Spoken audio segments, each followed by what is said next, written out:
So I'm going to let David Metcalf introduce Javan. Welcome, David Metcalf. Thank you very much. Good morning.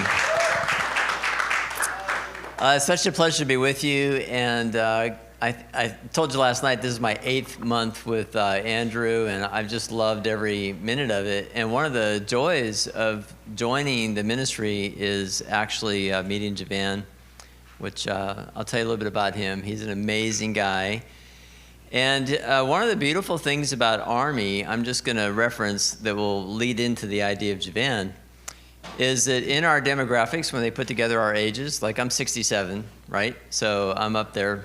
Well, we have 4 generations, but we predominantly have the Abraham. That's the 60-year-olds and up. And that's important. And sometimes you wonder, I mean, I do. I'm 67, and I kind of wonder, am I relevant? You know, how much time is in front of me?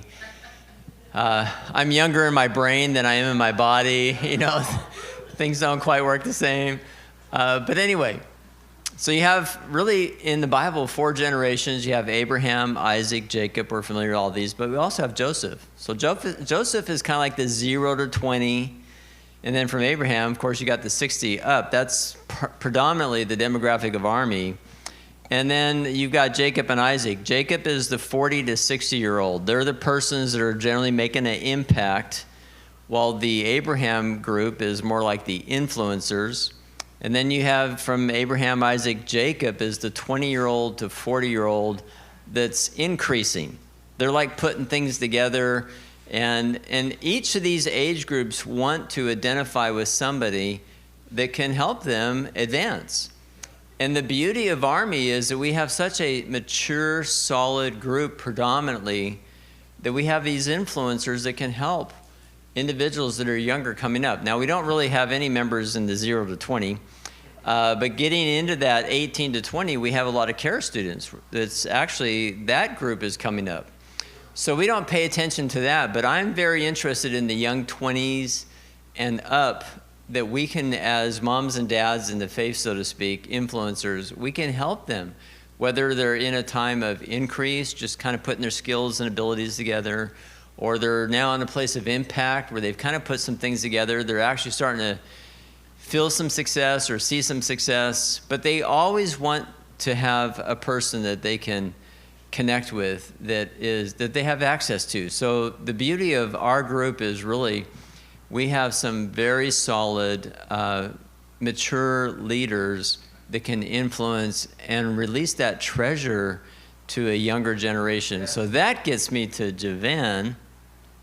He's actually approaching 40, so he's still in that 20 to 40 increase zone, you know, but yeah, he's so amazing. Like in Charis, for those of you that aren't familiar, Charis Bible College is the college connected to Andrew Womack. And in Charis, for years and years, since the beginning actually, they've had a guy named Wendell Parr. Y'all heard of Wendell Parr? So last year, Wendell Parr transitioned out of his role at Charis, and Javan is the new Wendell Parr and has taken over.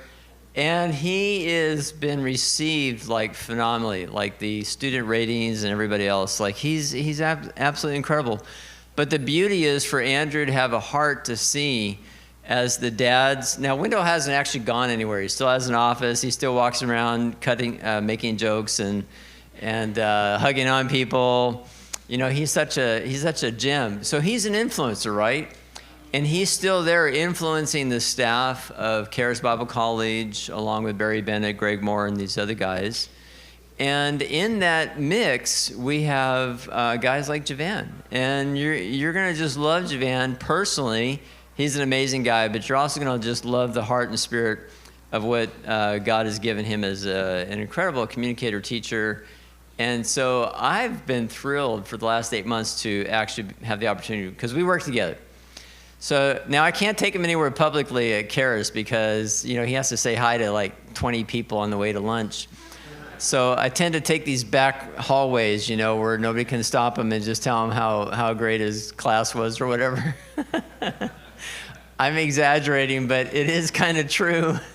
Nobody knows me there, and I kind of like that, but everybody knows Javan. But it's been amazing to work together for 8 months, and I know you're just going to really appreciate it and just realize that you are so very important, getting back to that influential phase of your life and leadership. And then we see these younger leaders coming up that we can celebrate, right? And they don't have to go through all the stuff we went through, because our floor right now, it doesn't have to be. But one of the things I want you to see right now is in this third grade. That. So part of the third grade awakening, here we go.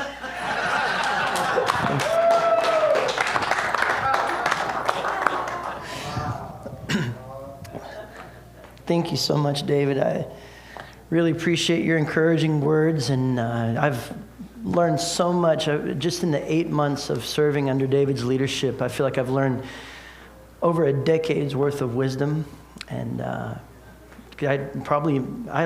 multiple decades worth of wisdom, and just what he's taught me in his coaching, and I'm just so grateful for you. And it's an honor to be in this church. I mean, you guys have been Pastor Dennis and Denise, you guys have been such a blessing to Andrew Womack Ministries for so long. And I've always heard amazing things about you. I mean, we've connected in Colorado, but to be here is really special. So we just appreciate how you have supported AWM, Karis, and Andrew personally, and just it's a wonderful relationship. ARMI's relational, Andrew's relational, and you guys have been huge for the ministry. So we honor you, love you, and this is a great region. This is my first time being at a regional event here in this part of the country, but I've got a lot of friends here, and to see Pastor Chris Barhorst, he's the groupie. He's more than that. He's an executive regional leader, but he's also a groupie. But he goes to all of the events, and man, his heart for ARMI, his commitment, his heart for the Lord, his commitment to the Lord first and foremost, and to people, but also to ARMI, is just phenomenal. So ARMI is truly blessed to have you, sir. And there's just so many people here in this room. I know Jason from Karis. We have a joint heart for the Philippines, and there's a lot of people I love here. I can't name everyone. Pastor Lenny Fincher, what an honor to have you here, sir. He went over, and we were ministering in the other side of Missouri 3 weeks ago, my wife and I, and we were at our friends, Pastors Kent and Liz, hosted us over there, and Lenny came to hear us over in Bonne Terre. And so, man, we've become really good friends in a short time. Appreciate you, sir. And I've got this young man, Kingston Ward. He's bringing up the Joseph end of things, I guess.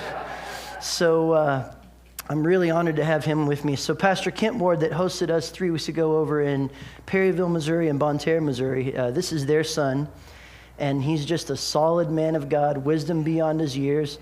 And there's a rumor that he's going to be getting married soon. Yeah, he's in May. He just had his final birthday as a single man, and his life is about to change henceforth. So I have the honor of being his best man, so I'm kind of bragging. But yeah, he's a great man of God, so I'm really blessed that he's with me. So anyway, I've named a bunch of people, could have named more, but really, last night I just enjoyed the ministry time. Pastor Dennis, your message was so solid. I'm going to kind of pick on some themes that were brought out last night. Now, you were talking about asking more, asking bigger, thinking bigger, not limiting yourself, and not stopping short, not settling. So we're going to touch on some of those themes. There was also, I had a flashback to before I entered the Jacob phase, or before I entered I'm approaching Isaac, but I had just left the Joseph phase of my life. I was in early 20s in Karis Bible College in Atlanta. I was an extension school student. And by the way, Wendell Parr, I always received from his ministry, his message on the Old Testament, and now I've taken on Old Testament foundations. It's a true honor. But when I was at Karis of Atlanta, I thought of something last night when Pastor Dennis was sharing. It was something, it was my younger years. I had less of a filter and less of a degree of maturity. And I remember when you made the statement, you were talking about Adam and Eve before the fall. They were naked and not ashamed. After the fall, they were naked and ashamed. And I think it was Arthur Menchez that was in Atlanta. And he was talking about that. And so anyway, he's up teaching. I think I ruined his whole point because he's up teaching and he says, so if people were to see your nakedness, what's the first negative emotion? What's the first emotion you would experience? And I had no filter and a lot less maturity, and I yelled out, pride! And that's not what he was looking for. He's looking for shame. He said, well, Javan would feel pride. What would everyone else? I thought it was funny. He laughed, and then he said, well, let's forget about what Javan said. Whatever. So the themes that Pastor Dennis brought out last night of dare to ask more and not limit yourself. And I want to carry on those themes and build from that. And I have a message that I like to call Elisha's final exam. And I noticed I said Elisha when he was being brought up and mentored by Elijah, his predecessor. And so Elijah was about to be carried to heaven in a chariot of fire. And so he's leaving everything with his successor, Elisha. And right before he's carried away to heaven, we see this series of events that I like to call Elisha's final exam. And I want to derive some insights from Elisha's final exam, if you will. That's how I like to call it. And we're going to talk about these principles of not limiting yourself, not settling, daring to ask more. So let's go to 2 Kings chapter 1. And if you see me looking at my phone, I'm just trying to keep myself honest with the time here, because there's no clock, and I can be dangerous if there's no clock, so I'm just keeping myself honest. 2 Kings chapter 1. This is right before Elijah is carried away to heaven. And so we're just going to read through some of this and then unpack it. It says in verse 1, it came to pass when the Lord was about to take Elijah up to heaven in a whirlwind, that Elijah went with Elisha from Gilgal.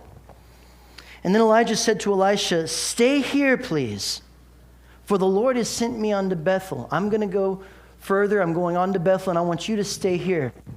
Now, you're going to see how Elisha responds, and Elisha refuses to stay behind. He determines, I'm going with you all the way. And this response from Elisha that we're going to see is not rebellion. It's not disobedience. I believe that Elisha perceived in the spirit that he was being tested to see if he would be willing to go all the way or if he was going to stop short. Are you with me? Yeah. And so Elijah tells him, stay here, please. Now, there's teachings where people talk about what each of these stops represent, whether it's Gilgal and Bethel and Jericho and so on. I'm not going to get into any of those components. I just want to draw out these principles. And so they're in Gilgal, and he says, the Lord sent me unto Bethel. So we're in verse 2. He says, Elijah says, stay here, please, for the Lord has sent me unto Bethel. But Elisha said, as the Lord lives and as your soul lives, I will not leave you. So they went down to Bethel. When they arrive in Bethel, verse 3 says, now the sons of the prophets. Now these are people who had been trained as prophets to hear the voice of the Lord. And so these are people that their word could be, you could put some stock that they knew how to hear the voice of God, the sons of the prophets. And it says, the sons of the prophets who were at Bethel came out to Elisha and said to him, do you not know that the Lord will take away your master from over you today? And he said, yes, I know. Keep silent. And notice how he answered the sons of the prophets. We're in chapter 2. Did I say something different? Yeah. I said 1? Sorry, it's 2 Kings chapter 2. Thank you. Yeah. So what did I say 1 Kings 1? Did I just get all dyslexic on everybody? Okay, sorry. 2 Kings 2. Yeah, 2 Kings 2. Thank you. So they get to Bethel, and the sons of the prophets say, do you know that your master will be taken from you today? And he says, yes, I know, keep silent. And he tells them to be quiet. And this could sound like he's dishonoring the sons of the prophets in how he responds to them. But notice, the point is, he's not going to let what anyone says affect what he's determined to do. Really, the first phase of his final exam is not being moved by what people say. The fear of man is a snare in what people say, even if it's well-meaning people who hear from God, they can be used by the Lord, but you can't let what people say draw you away from what the Lord has instructed you to do. And so he tells them, keep silent. And then in verse 4, we're in 2 Kings chapter 2, in case you didn't know. That was your test. You guys passed. Good job. Verse 4, then Elijah said to them, said to Elisha, stay here, please, for the Lord has sent me on to Jericho. It happens yet again. But he said, as the Lord lives and as your soul lives, I will not leave you. And so they came to Jericho. Now the sons of the prophets who were at Jericho came to Elisha and said to him, do you not know that The Lord will take away your master from over you today. And so he answered, yes, I know, keep silent. And so we see the same thing happens all over again, okay? But again, Elisha is not going to be swayed or deterred from what he has purposed in his heart to do, that the Lord's put in his heart, go all the way. And so then we read further. Let's go to verse 6. I'm getting all my numbers. I do know how to count. I've lived in Colorado for a couple years, and the altitude changes affects maybe, but I do know how to count, I promise. That's a 6, that's not a 9. So if you turn your Bible upside down, it looks like a 9. Then Elijah said to him, stay here, please, for the Lord has sent me on to Jordan. But he said, as the Lord lives, as your soul lives, I will not leave you. So the two of them went on.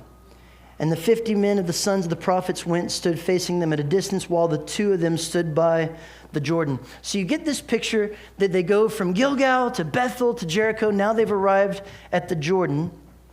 And everyone's watching. All the sons of the prophets who are at the Jordan, they're all standing there opposite Elijah and Elisha, and they're watching.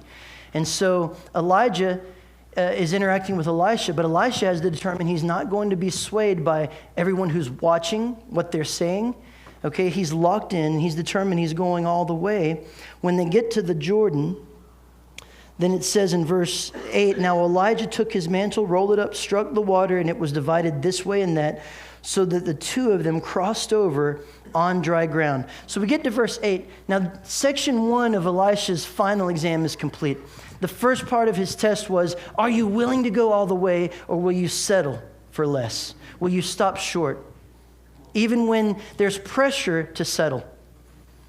Even when there's people saying, you need to stay here, you need to settle here. When the Lord's told you to go all the way, are you going to be swayed and be moved and stop short and stop at a 30-fold or a 60-fold instead of pressing towards the 100-fold?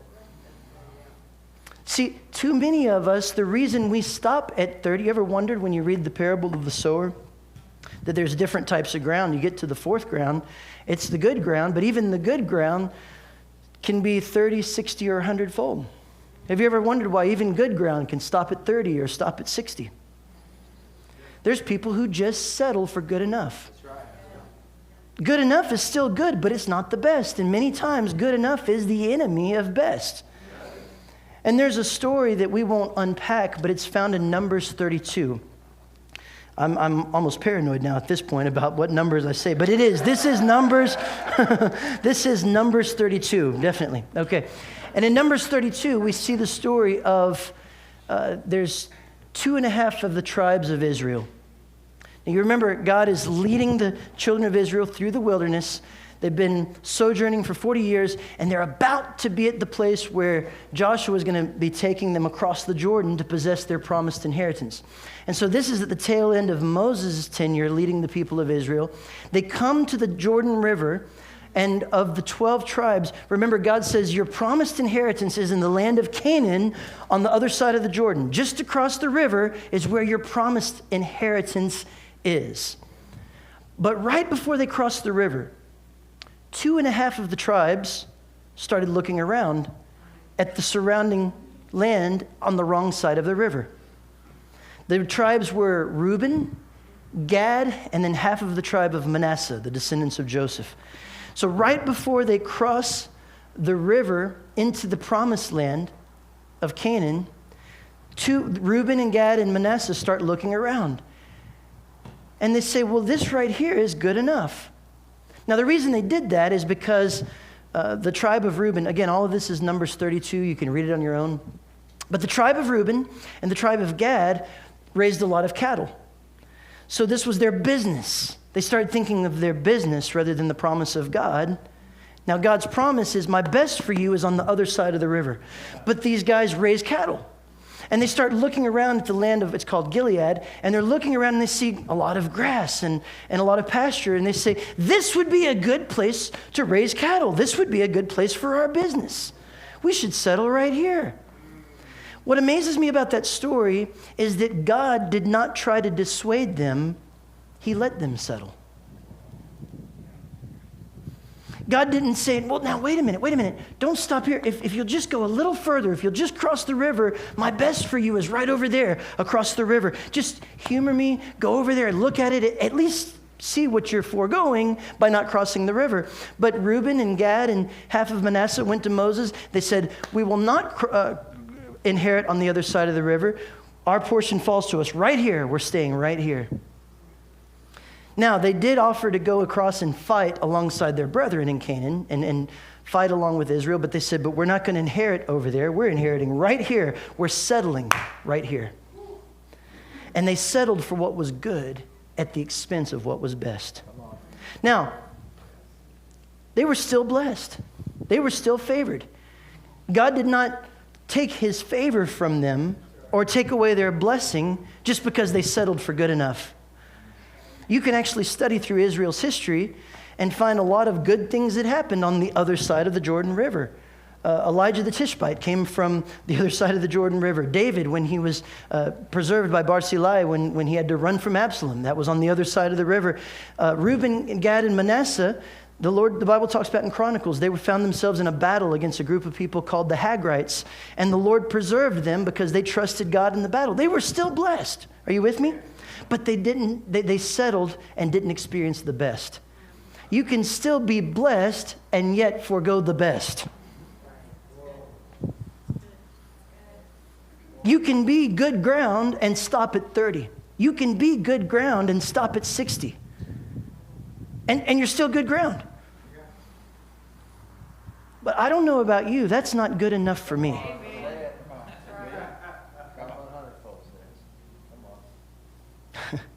I may not be good with some numbers, but I know that 30 and 60 is not as good as 100. That much I know for sure. No. And I'm not settling. I refuse to settle. I refuse to stop at 30. I refuse to stop at 60 when the 100's there available for me. And I could still be good ground. I could still be blessed. The Lord still loves me, still favors me. I don't like to read the Bible in a speculative way. I believe that we can get ourselves in trouble if we speculate as we read, what if this had happened hypothetically. But I do believe that if Elisha had stopped at Bethel or Jericho, he still would have been a prophet. He still would have had a ministry. He still would have been blessed, but he would not have had the double portion that he received. He would have had a lesser ministry. Are you with me? He still would have been anointed, but he would have settled.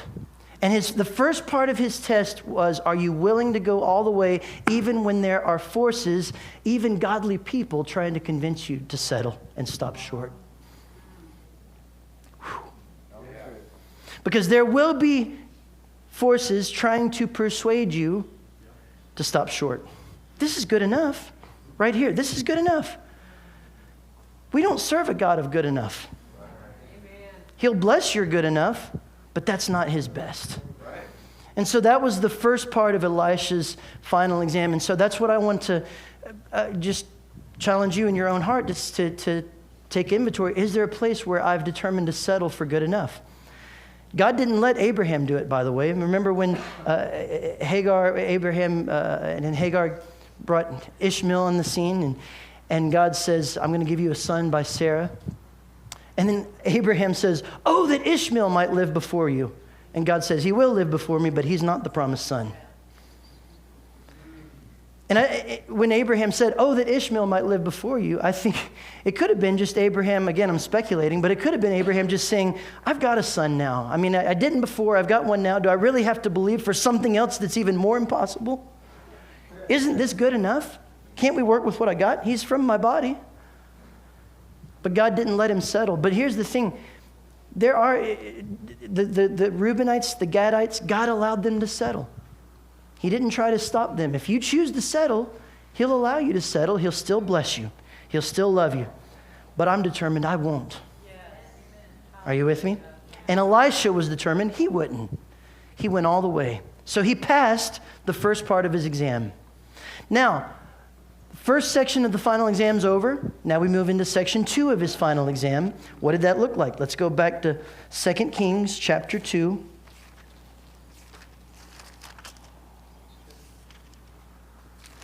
So we've read down to verse 8, where they got to the Jordan, crossed the Jordan. Now, once they crossed the Jordan, now we move into section 2. You know how final exams are. They have multiple sections. So this is section 2 of the exam. So we get to verse 9. It says, so it was when they had crossed the Jordan, that Elijah said to Elisha, what's that word there? Ask. Okay? And in the New King James rendering, it's got an exclamation point. So he says, ask. Emphasizing this command to ask. And he says, what may I do for you before I'm taken away from you? And Elisha said, please let a double portion of your spirit be upon me. Verse 10, so he, Elijah, said, you've asked a what? A hard thing. The second part of Elisha's final exam is, are you willing to ask big? Elisha was willing to ask the hard thing. And Elijah tells him, he says, ask, what may I do for you? Verse 10, he says, you've asked a hard thing. Nevertheless, if you see me when I'm taken from you, it shall be so for you. But if not, it shall not be so. We'll get to that in a moment. But for now, the second phase here is, the first part is, are you willing to go all the way, or will you stop short? Will you settle for good enough? The second is, once you choose to go all the way, how big do you dare to ask? See, another reason that people stop, I believe, at 30 or 60 instead of 100 is because they only dare to ask at a 30 level or a 60 level. You need to ask in such a way to where, now, obviously, make sure it's aligned with the will of God, right?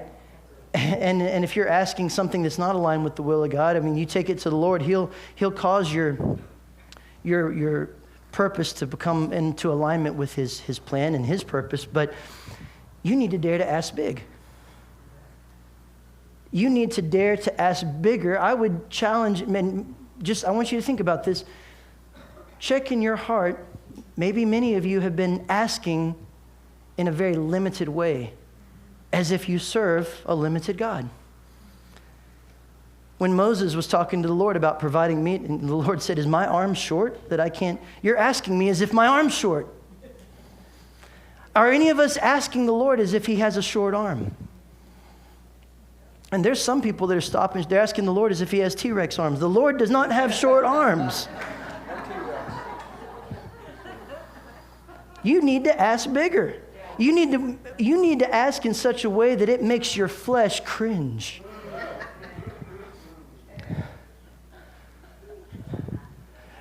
It makes your flesh cringe for two reasons. Number one, what if it doesn't happen? You cringe. Number two, what if it does? You're still cringing. That's terrifying. Ask bigger. Now, the Lord is inviting you to ask. Okay? And I'm going to show you there's a reason for this. But before I get into the reason, let me take you to the New Testament where Jesus extends this invitation to ask bigger than what you've been asking. So go to John 16. I'm going to show you where Jesus is talking to his disciples. And I'm only going to read a couple of verses here. It's a real powerful context that it fits in the middle of, but I'm not going to be able to build the context. But anyway, look at verse 23 of John 16. And we'll read 23 and 24. And Jesus says, and in that day you will ask me nothing. Most assuredly I say to you, whatever you ask the Father in my name, he will give you. Verse 24, Jesus says, until now you've asked nothing in my name.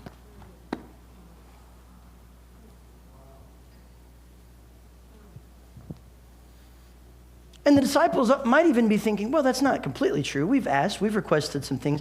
Well, in his mind, what you've asked is nothing. You haven't asked anything. Are you going to ask the hard things? Elisha asked the hard thing right before Elijah was taken away. This was phase 2 of the final exam. How big are you willing to ask? And some of us, we're only asking on a 30-fold level. We're only asking on a 60-fold level. Man, I'm asking for the 100-fold. And so Jesus says in verse 24, until now, you've asked nothing in my name. Ask, and you will receive that your joy may be full. This is his invitation to you right now. I'm inviting you to ask bigger of me. Now, this begs the question, it's just like Pastor Chris said yesterday, sometimes we don't really understand the purpose of prayer. Why do we need to ask if he's already provided?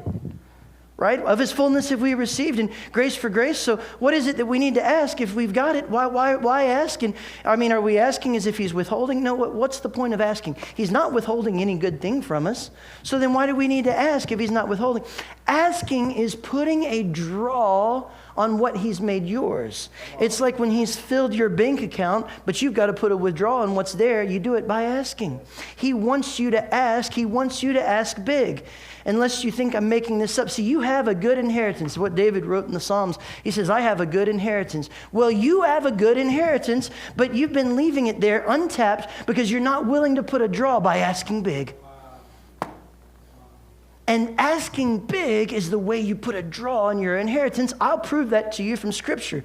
The Bible says in Romans 8 that we know, what was it, 15, 16, it says that we know that we are joint heirs. If the Spirit bears witness with our spirit that we're sons of God and heirs of God and joint heirs with Jesus Christ. I have a whole teaching on what it looks like to be a joint heir that I'm not getting into right now. But here's the point. How many of you understand? You're a joint heir with Jesus. So if you're a joint heir with Jesus, it stands to reason that however he would put a draw on his inheritance is the same way you should put a draw on your inheritance. Is that correct? All right, well, how does Jesus put a draw on his inheritance? Let's go to Psalm chapter 2. And this is a messianic psalm. All of this points directly to Jesus. David speaking by the Spirit of the Lord in Psalm 2. And in verse 7, it's one of the most quoted Old Testament verses that you find throughout the New Testament. Psalm 2:7 says, I will declare the decree. The Lord has said to me, you are my son. Today I've begotten you. I'm going to stop there and ask, who is this talking about? Well, it's talking about Jesus in its context. It's talking about Jesus. And so whatever the next verse says fits the context. Are you with me? It's a continuation. So Psalm 2:7 says, I will declare the decree. The Lord has said to me, you are my son. Speaking of the Messiah, speaking of Jesus. Acts quotes it. It's quoted throughout the Gospels, different parts of the New Testament. You are my son. Today I've begotten you. Jesus, the Messiah. Verse 8, continuing on, says, ask of me, and I will give you the nations for your inheritance and the ends of the earth for your possession.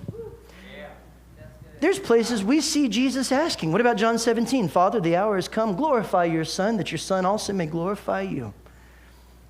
He asked his Father. Why?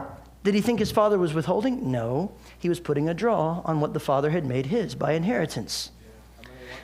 And so this Psalm 2:7, you are my son, today I've begotten you. So that's talking about Jesus. The next verse still talking about Jesus. Ask of me, and I'll give you the nations for your inheritance, the end of the earth for your possession. And Revelation tells us that it's happened. Jesus asked it, and it's become his. But here's my point. The way Jesus put a draw on his inheritance was to do what? Ask. Ask of me, and I'll give you the nations for your inheritance, the end of the earth for your possession. Well, if Jesus asked, and we're joint heirs with Jesus and have the same inheritance, well, the way he puts a draw on his inheritance is the same way you put a draw on his inheritance. Ask. And it's the invitation he's extending to you, what he says in John 16, until now you've asked nothing. Well, yes, I have. I asked for a better car. I asked for X, Y, and Z. And he's saying, until now, you've actually asked nothing. You just asked for little odds and ends here and there, little favors here and there. But there's a whole untapped inheritance in your name, and you're not putting a draw on it because you're not daring to ask. And you say, well, just like James says, you have not because you ask not. In a sense, you do have because it's in your name, but it's not in your possession, and you're not using it because you're not asking. So the second part of the final exam was, how big are you willing to ask? So we got, how far are you willing to go? How big are you willing to ask? Now the third part's also a big deal. So let's go back to 2 Kings chapter 2.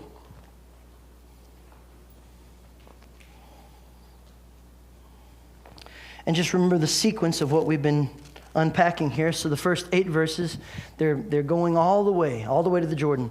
Then in the 9th and 10th verse, he says, now we've reached the Jordan. Now ask. ask, what can I do for you before I depart?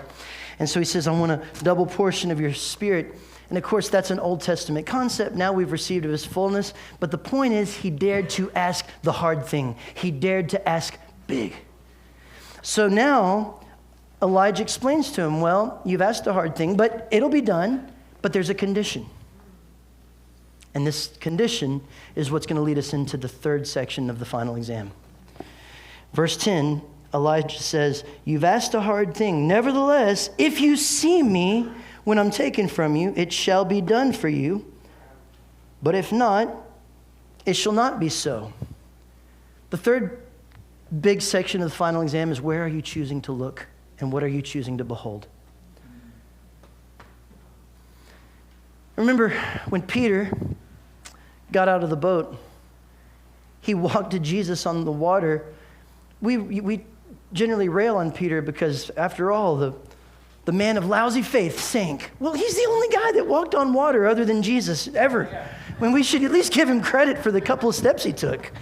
And I feel bad for Peter. Poor guy. I feel like we pick on him a lot. When I get to heaven, I feel like I owe him an apology. But to be fair, the Bible gives us a lot of material. There's a lot to use to kind of pick on him. But man, the guy, he took some steps. He actually got out of the boat. And that's great. We think, well, I mean, he did. But okay, that's good. That's faith. But that's stopping short. That's 30-fold, 60-fold maybe. But 100-fold would have been reaching Jesus and not sinking. And so it's great that he walked on water. It's wonderful that he walked on water. But wouldn't it have been far greater if he had reached Jesus and never sank? And the reason he did is because he looked away. And he looks at a storm, and I've heard people talk about this, and I love it. It's so true. You know, you're looking at the storm, the winds and the waves. It's like, this is not a good day for walking on water. These are not adequate water walking conditions. If it were a nice sunny day, no clouds, you walk. Of course not. It's irrelevant. The weather had nothing to do with it. The waves had nothing. It's impossible even on a good day. What are you looking at the storm for? It makes no difference. It's completely moot point, irrelevant. Has nothing to do with what the Lord's enabled you and empowered you to do. Why are you looking at waves? Why are you looking at storms? Has nothing to do with anything. But he chose to look away, and because he looked away, he didn't make it to the 100. Now again, this is not to condemn. This is just to open your eyes and make you consider. And so Elijah tells Elisha, listen, what you've asked is a big thing, but it can be done, but you've got to make sure you're looking the right way. What are you choosing to behold? What are you choosing to look at? Are you looking at the economy? Are you looking at listen, I'm a firm believer that we need to vote the Bible. We have a responsibility to vote. We have a responsibility to have a voice when it comes to government, politics, all of these things. I'm not saying we should ignore it. But if our focus and our gaze gets fixed on that as if that's what everything depends on, we're not going to hit the 100-fold because we're not looking at Jesus. Come on. You've got to be looking the right way. What are you choosing to behold? Are you being distracted and drifting? So where are you looking? And then we read on in what happens for for Elisha rather. Verse 11. I love how verse 11 starts. Then it happened. What a powerful opening to the verse. Then it happened. Everything he'd been waiting for suddenly happened. But verse 11, though, it says, as they continued on and talked, that suddenly. It doesn't say, Elijah says, you have to look at me, and suddenly he was taken away. No, as they continued on and talked. The Bible doesn't specify how long they continued to walk and talk, which means however long it was, Elisha had to make sure that whole time he was looking at Elijah. Now, keep in mind, if you go back a few verses earlier, right on the other side of the river, the sons of the prophets are there staring him down. Do you know sometimes when it's hard to keep your eyes fixed in the right spot? When you know other people are watching.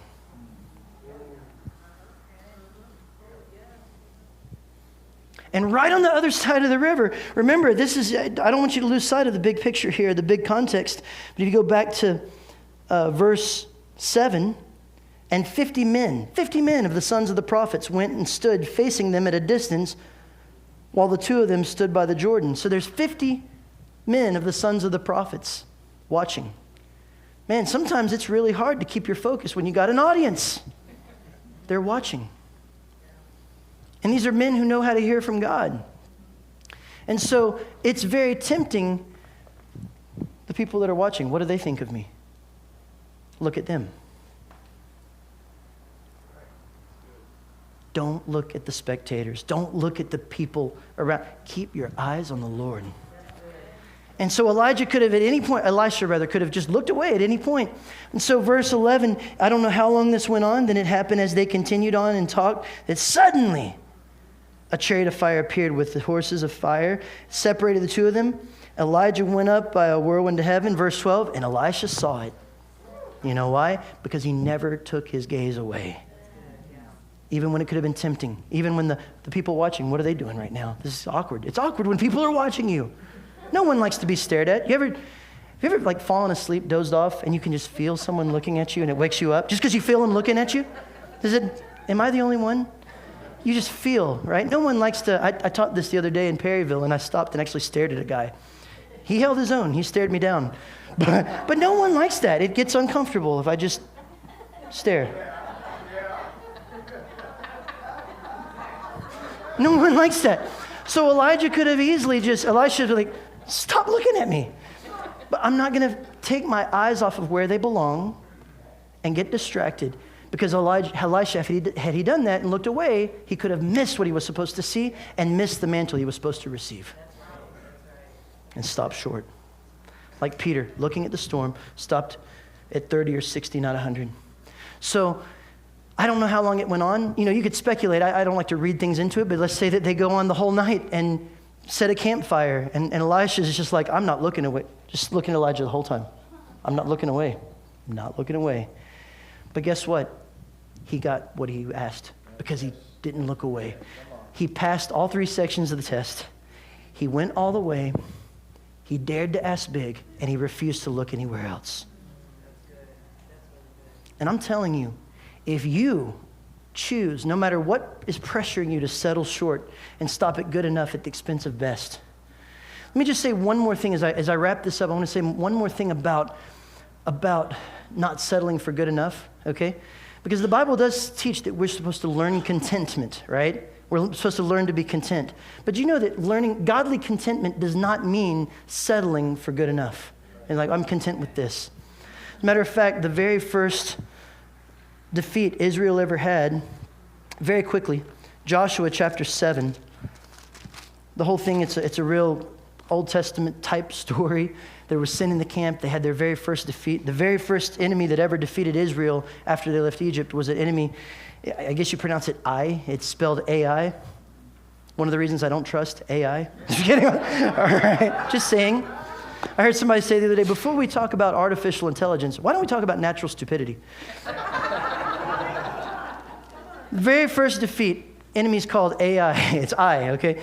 So Joshua freaks out. He's upset. What am I going to tell the people now? We just had a defeat. He goes before God, goes before the ark of the Lord, falls before the Lord, puts ashes on himself. He's just having a whole pity deal here, and he goes before God in Joshua 7. And notice what he prays in Joshua 7, verse 6. Joshua tore his clothes, fell to the earth on his face before the ark of the Lord until evening. It says he and the elders of Israel, they put dust on their heads. And verse 7, Joshua said, "Alas, Lord God, why have you brought this people over the Jordan at all? To deliver us to the hand of the Amorites to destroy us? Oh, that we had been content." Notice this. "Oh, that we had been content and dwelt on the other side of the Jordan." Like what the Reubenites did and the Gadites. We should have just stayed there. I wish we had just been content instead of coming here and dealing with these giants and these Amorites. We should have just been content with how things were when we defeated Sihon and Og and stayed on the other side of the river. No, godly contentment never means settling for less. You were never meant to settle for less. You were meant to go all the way. Elisha maintained this mentality his whole life to the day of his death, to the moment of his final breath. He maintained the go all the way mentality, the 100-fold mentality. I can prove that to you because Elisha died in 2 Kings 13. And when he died, he was talking to the king of Israel about the dealings with the king of Syria. And in 2 Kings 13, verse 14, it says, Elisha became sick with the illness of which he would die. And then Joash, king of Israel, came to him and wept over his face. And this is the story where he says, take the arrows and hit the ground. You guys remember that story? And he says, take the arrows. And so in verse 18, then he, Elisha, said, take the arrows. He took them and he said to the king of Israel, strike the ground. So he struck the ground 3 times and stopped. 3 times and stopped. 30-fold and stopped. And the man of God was angry with him. Elisha was angry and said, you should have struck 5 or 6 times. Then you would have struck Syria till you destroyed it. But now you only strike Syria 3 times. And then Elisha died. To the second of his last breath, he maintained this mentality. I'm not stopping short. Why would you stop short? If I'm going to hit the ground to defeat the enemy, I'll do it 6 times, 10 times. I'm not stopping at 30. I'm not stopping at 60. I want the whole victory. I want the whole thing. I want the whole harvest. And so Elisha maintained that, and that's what we need to have. Hit the ground as many times as you need to. Don't stop at 30. Don't stop at 60. And I want to encourage you as you go, make sure you're looking the right way, that third part of that final exam, because here's the point, brothers and sisters in ministry, whatever ministry you have in your ministry circles in ARMI, we've got people who are pastors, we got people who are traveling ministers, we got people who do ministry of helps, we have all kinds of across the spectrum. But here's what I believe is true about all of us collectively in the body of Christ. God is taking us into uncharted territory where we're going to be facing new opposition that we didn't face previously. And it's going to be tempting to look at the giants in the promised land. And so what you do is, and this is my final passage, it truly is, I promise you, but this is the end. Joshua chapter 3 and just 2 verses, verse 4 and verse 11. But in Joshua chapter 3, verse 4, God's telling them about when they cross the Jordan, because these are the ones that are going to cross, not like the Reubenites, the Gadites. They cross to fight, but not to possess. And so the rest of them, they're going to go cross the Jordan to possess their land. And in Joshua 3, verse 4, it says, yet there shall be a space between you and it, about 2,000 cubits by measure. Do not come near it. What is he talking about? The ark of the Lord. So he says, actually, verse 3 is where he clarifies what this is talking about. They commanded the people, verse 3, saying, when you see the ark of the covenant of the Lord your God and the priests, the Levites bearing it, then you shall set out from your place, go after it. Yet there should be space between you and the ark of the Lord, about 2,000 cubits by measure. Do not come near it, that you may know the way by which you must go. For you have not passed this way before. That's a prophetic word for you ministers. You're going a way you haven't passed before. You're going into uncharted territory. You're done circling the same mountain. You're going to a place you've never been. But what do you have to do? You have to be looking the right direction, beholding the right thing. So verse 11, they're following the ark. And verse 11 says, behold, the ark of the covenant of the Lord of all the earth is crossing over before you into the Jordan. Hidden in that passage, he's telling them where to look. Behold the ark. Yeah. Behold the ark. Don't behold the opposition. Don't behold the giants. Don't behold the Amorites. I've already brought them down and defeated them. Their strength is gone. You behold the ark. I'm taking you into uncharted territory. Yes, you'll see new opposition you've never seen, but that's irrelevant. Just like walking on the water, waves has nothing to do with that. You behold the ark. Look the right way, and you'll see the 100-fold.